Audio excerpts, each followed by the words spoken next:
Hello everybody, my name is Eric D. Johnson, also known as BrightShine. I live here in the city of Memphis, in the state of Tennessee, which is in the county sheriff. And today's date, early Monday morning, August the 10th, 2015, and the time 2:15 a.m. And I always say thank you to all my fans, my supporters for your continued encouragement and support, because it's not in vain. And I'll continue to work on my entertainment industry, my music industry. And but like I said, I'm always, from this day forward, I'm going to my entertainment industry, my music industry.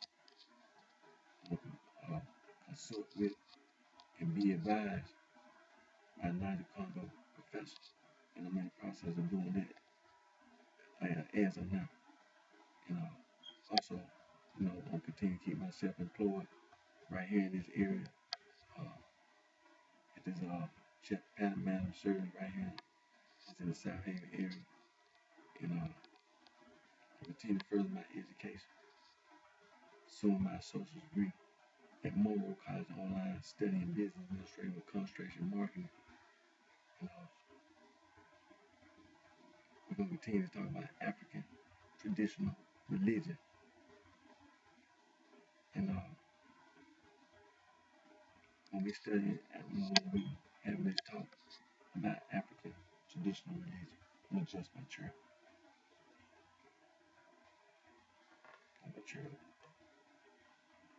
Like I said, we're going to continue to talk about African traditional religion. And as you know, there are many practitioners of African traditional religion. And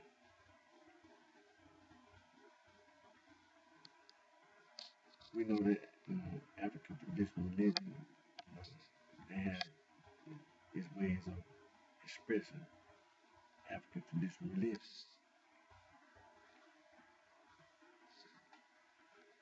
And when you observe, individuals, sometimes you feel like you can't distinguish between this faith and that faith. You understand?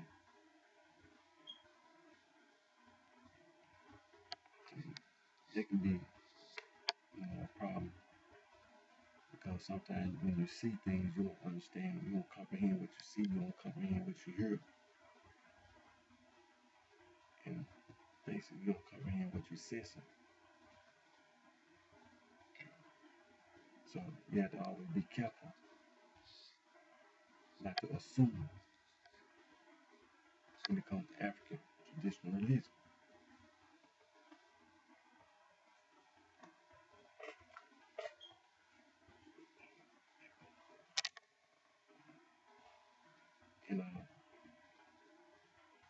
And the African traditional religion is being taught in sub-Saharan Africa. You know that many schools don't necessarily have an online program, but we know that the National Open University in Nigeria, they do teach African traditional religion in an online setting. And we also know that the University of South Africa, they also teach African traditional religion in an online setting. So when we talk about African traditional religion, we don't assume that there are people walking around who already studied African traditional religion. Then when I myself mention African traditional religion on this YouTube video and on previous videos whatsoever, we don't assume that the people who've already studied African traditional religion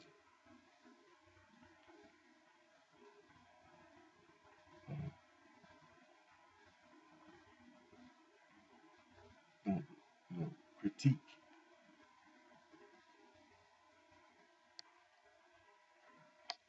take the things that I say and, do, based,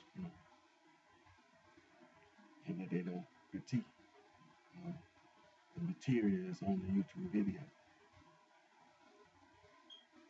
And that was one of the things that, like we were talking about the president once in a while. And when you're in the public eye, everybody has an opinion. Everybody.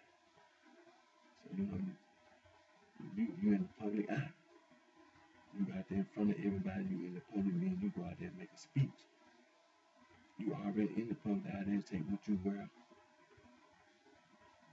You don't even have to say anything. People take.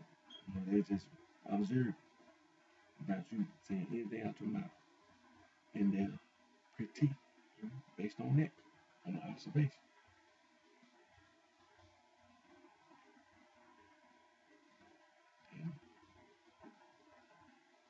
And like I said,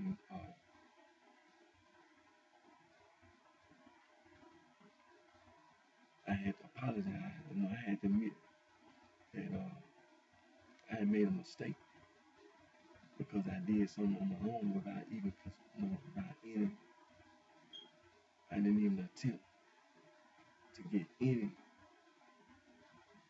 advisement.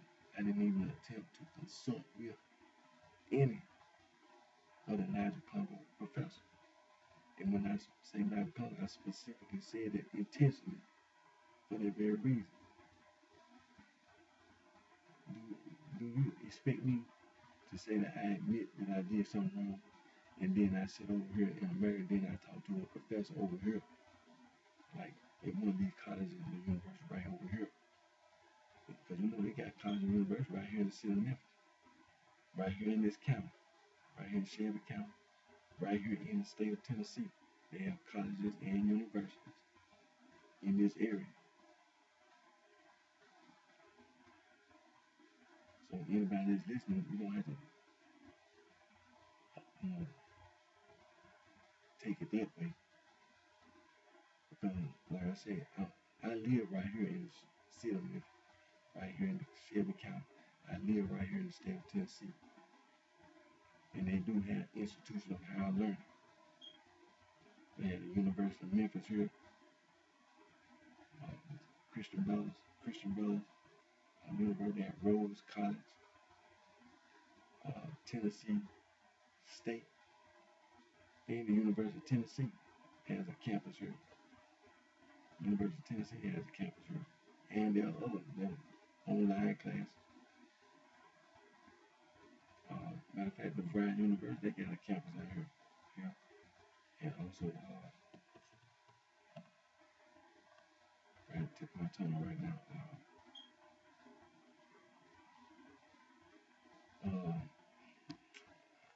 It's right at the tip of my tongue. Then we know you got a historically black college, Lamont College, historically black college university right here in the city of Memphis. So if it was a question that I had, you could have asked a person right here in the city of Memphis, state of Tennessee, right here in Shelby County. But I said, this is what I said specifically. This is what I said, that I made a mistake when I gave my support to President Barack Hussein Obama. I specifically said that I made a mistake. And what was the mistake? The mistake that I made is that I did not consult with any other Nigel Congo professor. I didn't even attempt to seek advisement from the Nigel Congo professor. That's my mistake. That's the mistake that I'm admitting to. Because I should have consulted with the Nigel Congo professor before there was any. I should have sought advisement from Nigel Congo professors specifically the Nigel Congo professor. But I didn't do that. So I admit that I made a mistake. I didn't intentionally, there was no agenda on my part. So I say it's a mistake. It was a mistake. But I didn't have no agenda, per se, like to overthrow the government. So, no, I didn't have no, I was just supporting someone that I felt, that I felt like I wanted to support.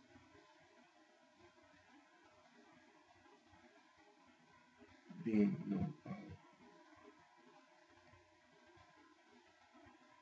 being that I'm a convicted felon, I didn't really just have access to a whole lot of information like I do now, being I'm no longer incarcerated. So I have access to the internet where I can basically, if I want to get a general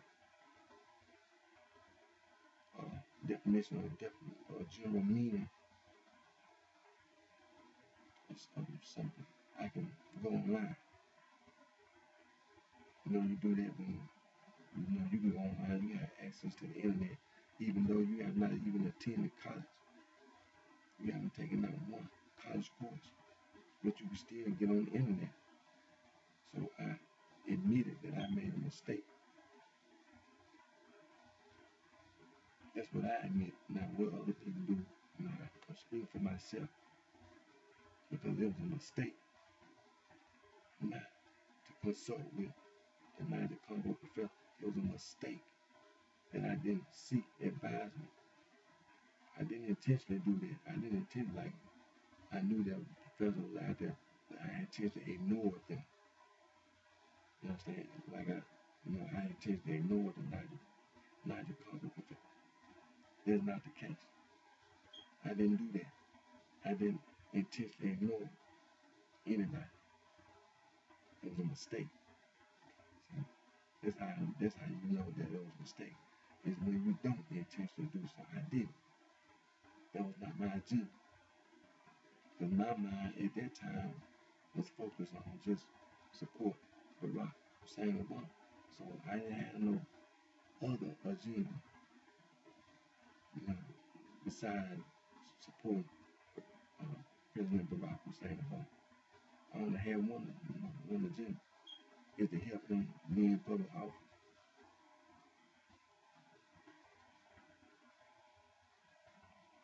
That was then, and this is now. I had time to do some independent research. And the things that I say don't necessarily be personal either. Because I ain't, the reason why I'm saying what I'm saying is because of things that I did and that I knew. Now that I have gained a little more knowledge, I realized that I made a mistake. That's where I'm coming from. Is based on when you have access to information, you gain more knowledge. And when you gain more knowledge, you look at something. It's not just something that you intentionally. It's things that will come back to you because in your everyday life, your life is based on the choices and decisions that you already made. When you made the choices and decisions that you made then yesterday, your life is based on those choices and decisions. That's the reason why your life is the way it is today. Because the choice that you made and the decision that you made yesterday. That's the reason why you're in the position you're in today. Because of the choice and decision that you made yesterday. So that's what I'm saying. I made a mistake. I gained a little more knowledge. And I'm looking back at the choices I made and the decisions that I made. And I made a mistake. Supporting President Barack Hussein Obama. It was a mistake. It was a mistake. How can I say it's one mistake? I can say one thing. I can point out one thing. When you keep saying Nalo Saham. See, that's one mistake. That's one mistake. Because, and then I'm gonna tell you another mistake. The language. That's another mistake. See, when you gain more knowledge, you realize the choices and decisions you made was a mistake based on language,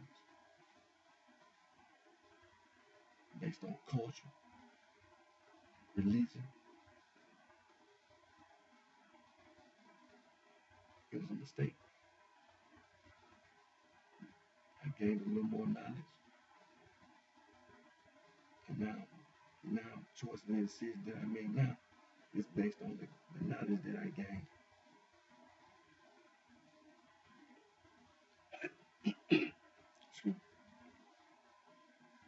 Because today I'm going to Monroe College. See, this is what you look at. Today, right now, I'm a student at Monroe College online. Now, yesterday, I got out of prison in 2009. So everybody that's watching my video, think about that for when you was incarcerated. I, I didn't have access. You know, I'm not gonna say that being incarcerated, a person can't go to school. That's not what I'm saying. I'm saying that, you know, I wasn't enrolled in a college in prison. So that's a difference. The choices and decisions that I made then are different. See, now I'm in school. I make different choices. I make different decisions based on the knowledge that I gained by attending college, by being a student at Monroe College online. I have gained more knowledge. Would you agree or disagree? You got to agree. You can't disagree. If I was not enrolled in college while I was incarcerated, that's proof enough right there. At that time, you didn't have, I say you, I'm talking about myself. I didn't have the knowledge that I have now. That's the reason why I'm saying I made a mistake supporting President Barack Hussein Obama because of the knowledge that I have gained. When you hear people say they black, people say they colored, people say they are, when they refer to themselves Negro. So people, people get criticized and other they refer to themselves as nigger.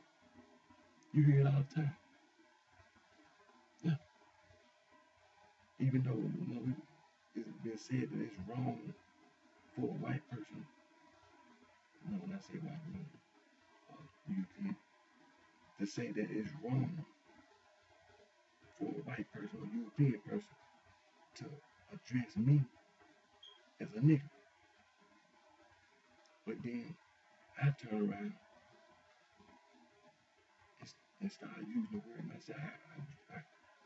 I refer to myself and others. I see.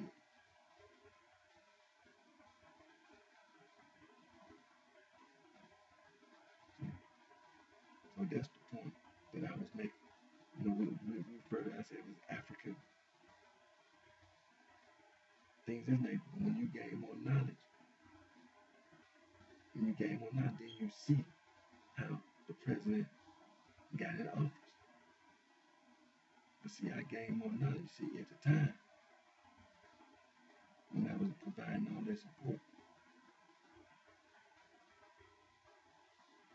saying that you black, colored, Negro, African, nigger,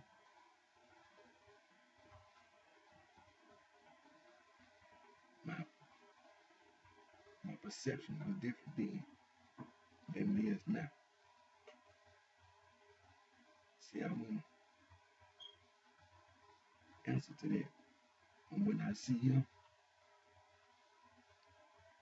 and when you listen to him, that'll be something that I won't be doing. I don't have no reason to listen to anything that he say, period. And see, my perception changed. Because I gained a little more knowledge. I gained knowledge, and I'm still gaining more knowledge. But it's a difference now. Because I'm not just gaining knowledge from school, you know, from more work hours online. But in addition to that knowledge that I learned from more work hours online, see there are professors in sub-Saharan Africa who impart information, and based on the information that they impart, my horizons have been broadened.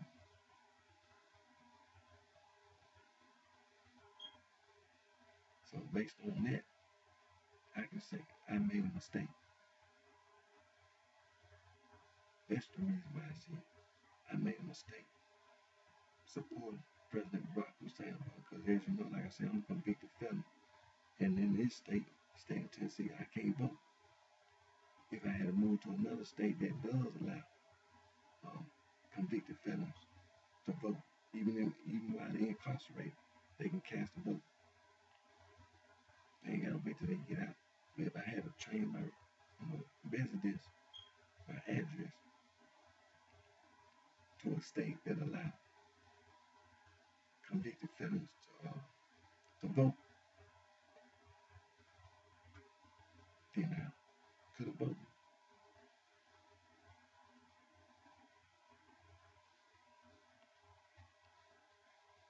So that's what made the change, which is a positive change, which is a move forward. And then when you gain more knowledge,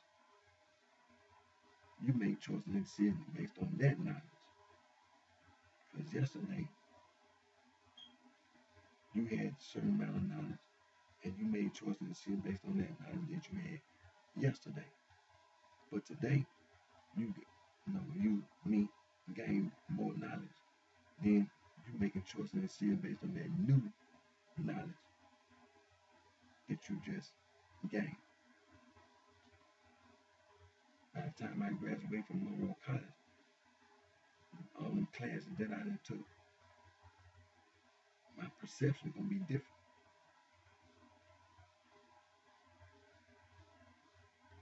My perception is gonna be totally different than what it is today.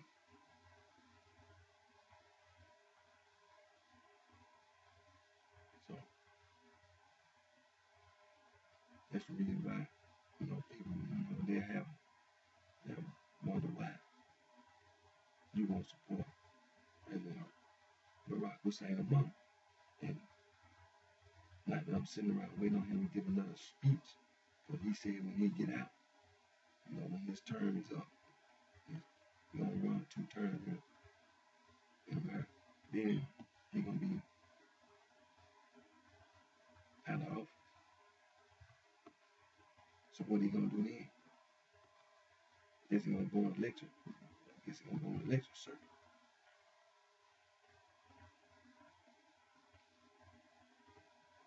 But do that mean that I'm gonna be sitting around waiting for him to give him a speech? I don't have no reason to sit around waiting on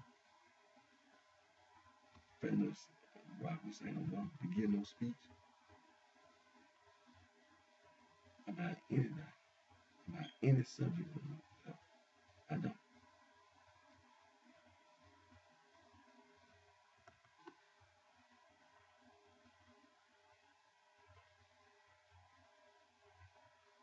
And that's what I want to make sure that I got that point. I got that point. I got that laid down.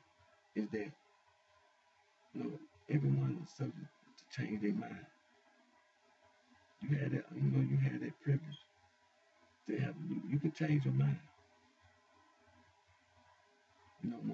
Today you might want to get married to, like let's just say I want to get married to. I got a girlfriend. I want to get married, and she decides, or I decide to call it off. I don't want to get married. I changed my mind.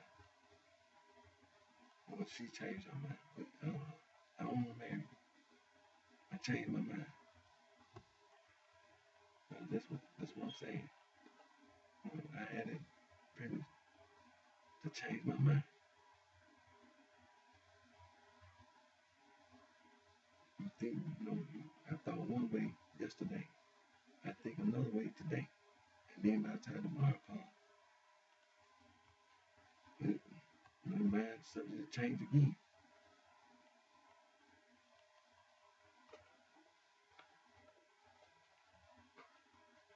So on that topic, you know, that's what I did. I had based on knowledge though, based on sound knowledge. I changed my mind.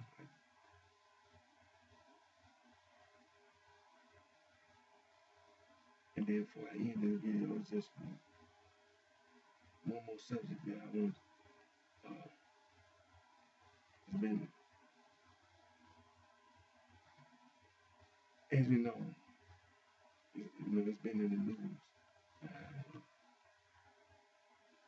When I looked at it, when I seen,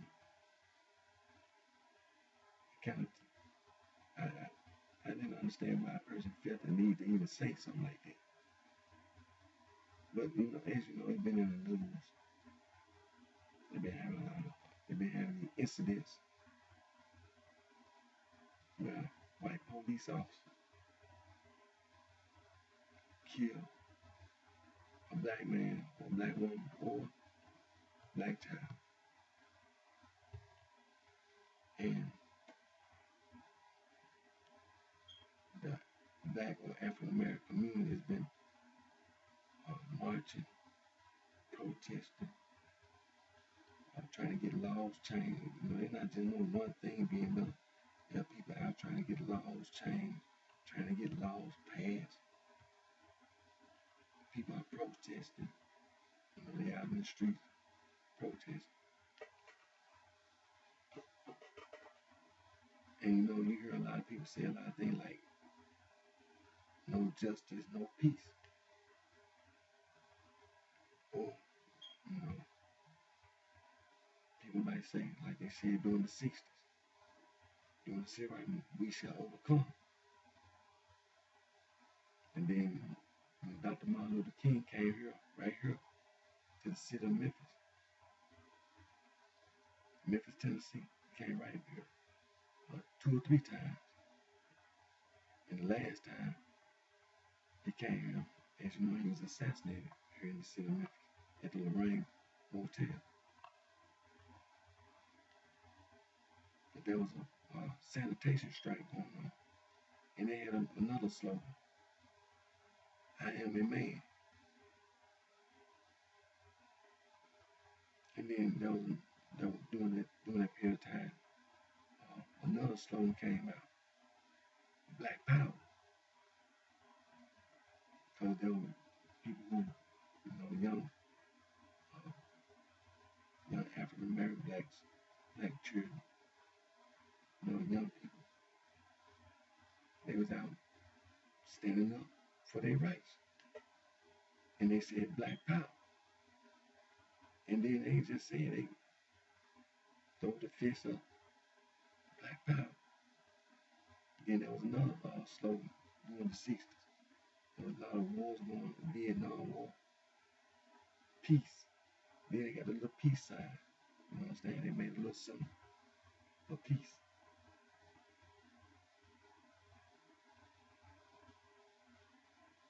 So everybody just listening to get the general idea of where I'm headed. Because today, slogans and symbols, things of this nature, it kind of took me by surprise that a person felt like they had to come behind somebody else to say another slogan.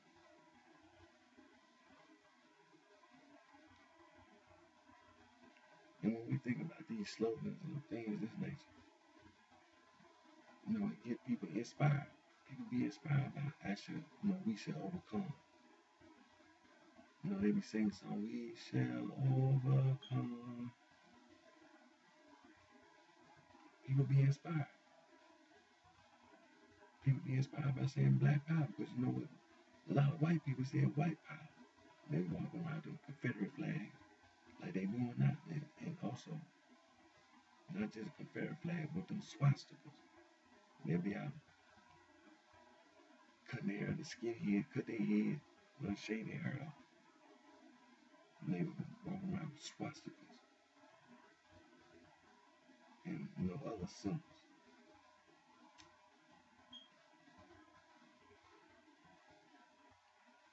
And in today, here in the 2015, 2014, there's been incidents of white police officers murdering uh, black, black, young black men and black women. Because that when we talk about the slogans,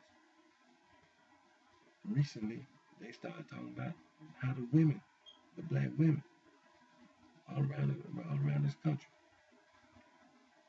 they being murdered. They had this case recently where the lady, they claimed that the lady hung herself in jail. They just recently had a funeral. Went back home with Chicago, Sandra Bland, but she wasn't the only one. That's what they were. So that's what the people were protesting. They were getting everybody informed that it wasn't just the young black men. They were showing everybody the information that it's a lot of black women who get killed by the police. Even if not just at a traffic stop, police pull you over, but even when they get brought to jail, they are dying. Black women are being murdered, committing suicide. And so they came out with this slogan, say her name. Say her name. That's what they said. But the motive, the reason for them saying that is because how people felt about these women and how their lives had been taken away from them. They were murdered. They were murdered. They were brought to jail on unjust charges.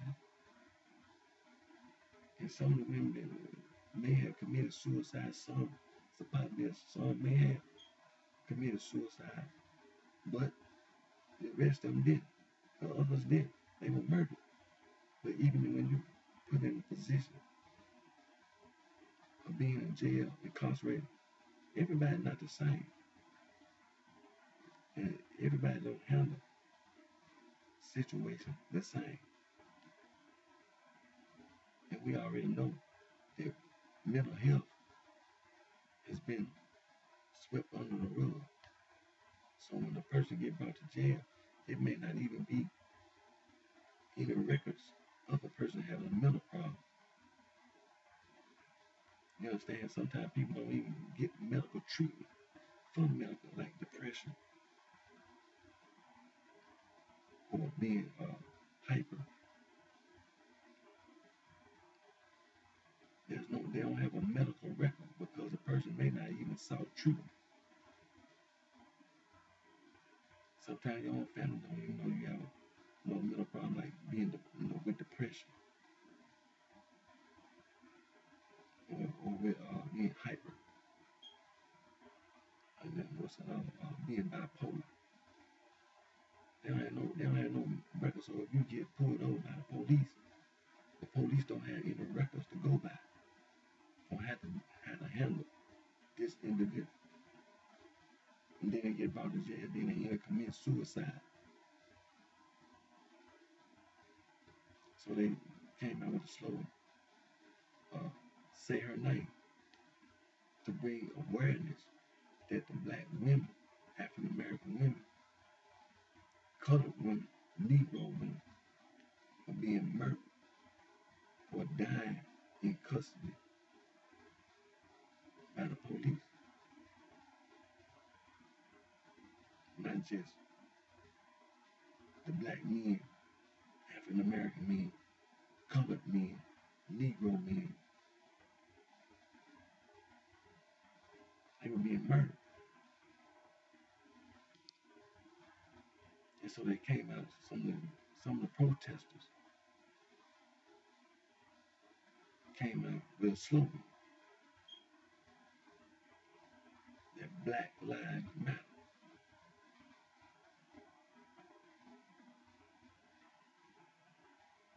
They came out with a slogan. They was out, see these people, these young people, they were out there protesting. They were on the front lines.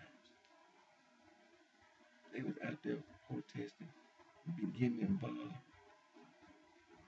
expressing themselves, and participating. You understand? In the protest. They were not committing a crime.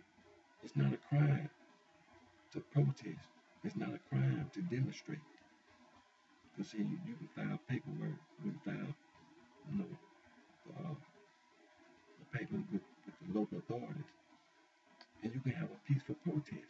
And that's what's being done. You have a peaceful protest. But yet and still, you see the police, tear gas, pepper spray, pellets, real bullets, and real guns.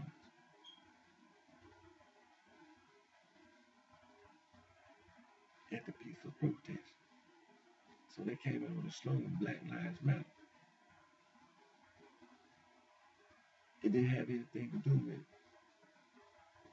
excluding anybody.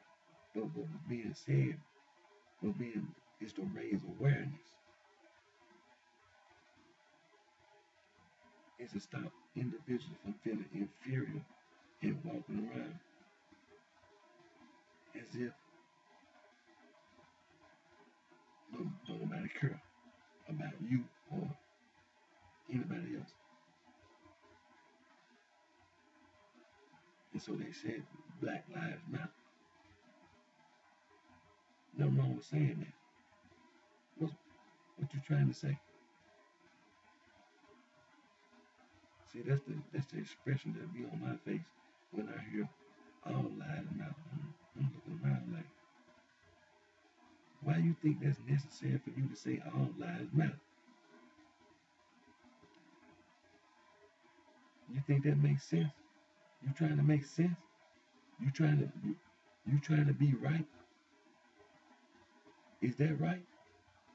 So that's right to say all lives matter. And it's wrong to say Black lives matter. That's what you're saying?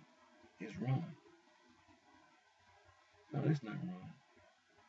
Anybody that got a associate's degree, a bachelor's degree, and all those people that walk around with a master's degree and a PhD.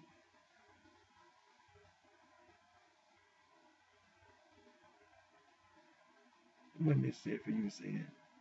No, all lives matter. You didn't have to say that.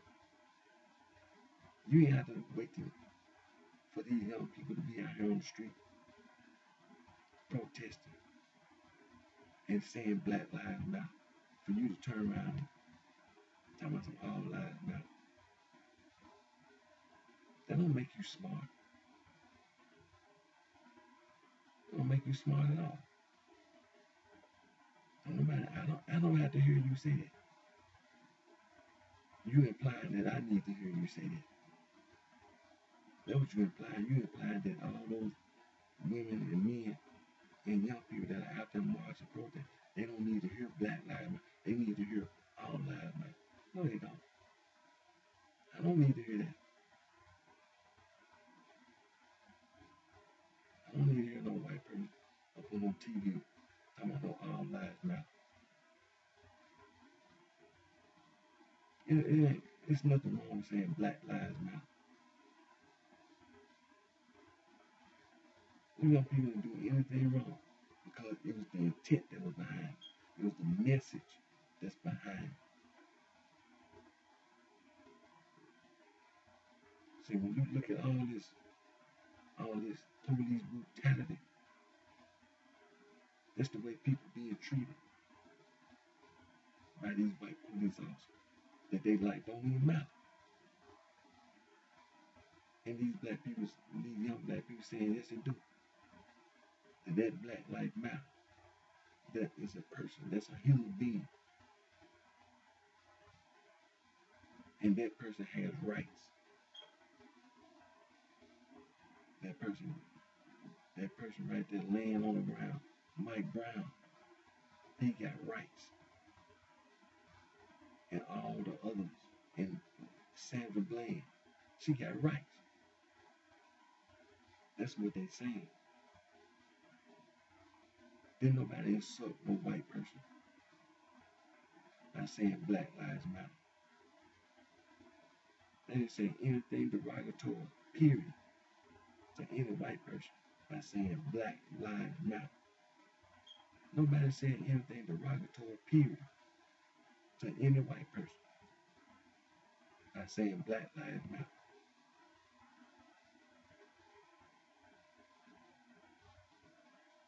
You know, people, they did what was right to stand up for their rights and the rights of black women and black men and black children that are being victimized by these white police officers. That's really why they gotta have a body cam. They gotta have a video camera in a police car because of police wrongdoing, misconduct. Now they gotta have a body cam. Now you gotta put a video camera on the police because of police misconduct.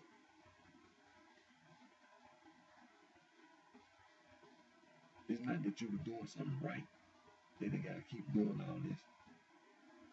It's because of police misconduct.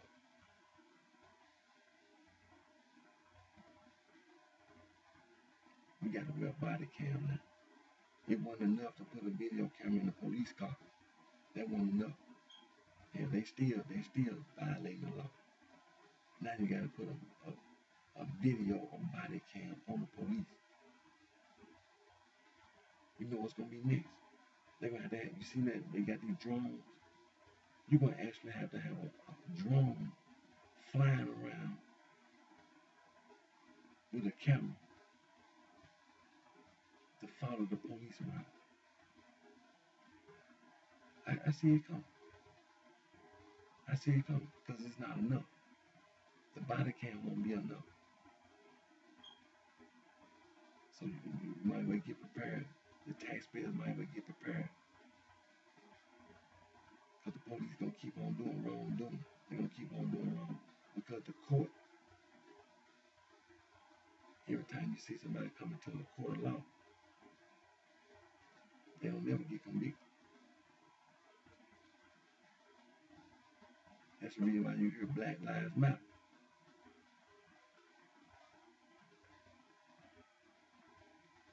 But I see it coming. I see it coming. There's going to be some more things that's going to have to be done to make it where these police officers can be prosecuted and convicted for murder. For first degree murder, not involuntary manslaughter.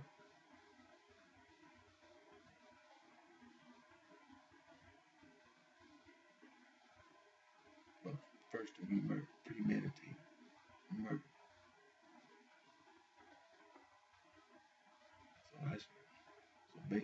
Based on what the evidence you see, I don't see what was the need for you to say all lives matter. You should see the expression on my face. I don't know why you said that. I don't know what makes you think that I need to hear you say. What makes you think I need to hear some white man on TV talking about some all lives matter? What you mean?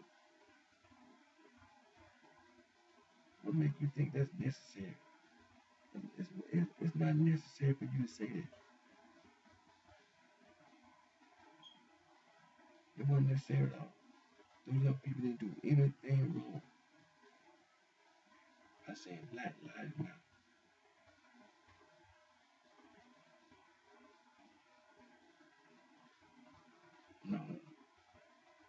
Now I'm going further on that note because it's 3 a.m. now. But I'm glad I had the opportunity to get some things cleared up And again, my name is Eric D. Johnson, also known as BrightShine. I live right here in the city of Memphis. It's in the Shelby County, in the state of Tennessee. I want to thank all my fans, my supporters for your continued encouragement and support. And as I said previously, I'm not sitting around, not working on my entertainment. I mean, I'm making sure that from this day forward, that I consult with the Nigel Congo professor. I be advised about my entertainment and musical interests. And that's what I'm working on now. I am working on getting consulting with Nigel Congo professor. I'm working on being advised by the Nigel Congo professor. I'm doing that as we speak. So until next time, you take care of yourself. I wish each and every one of you the very best.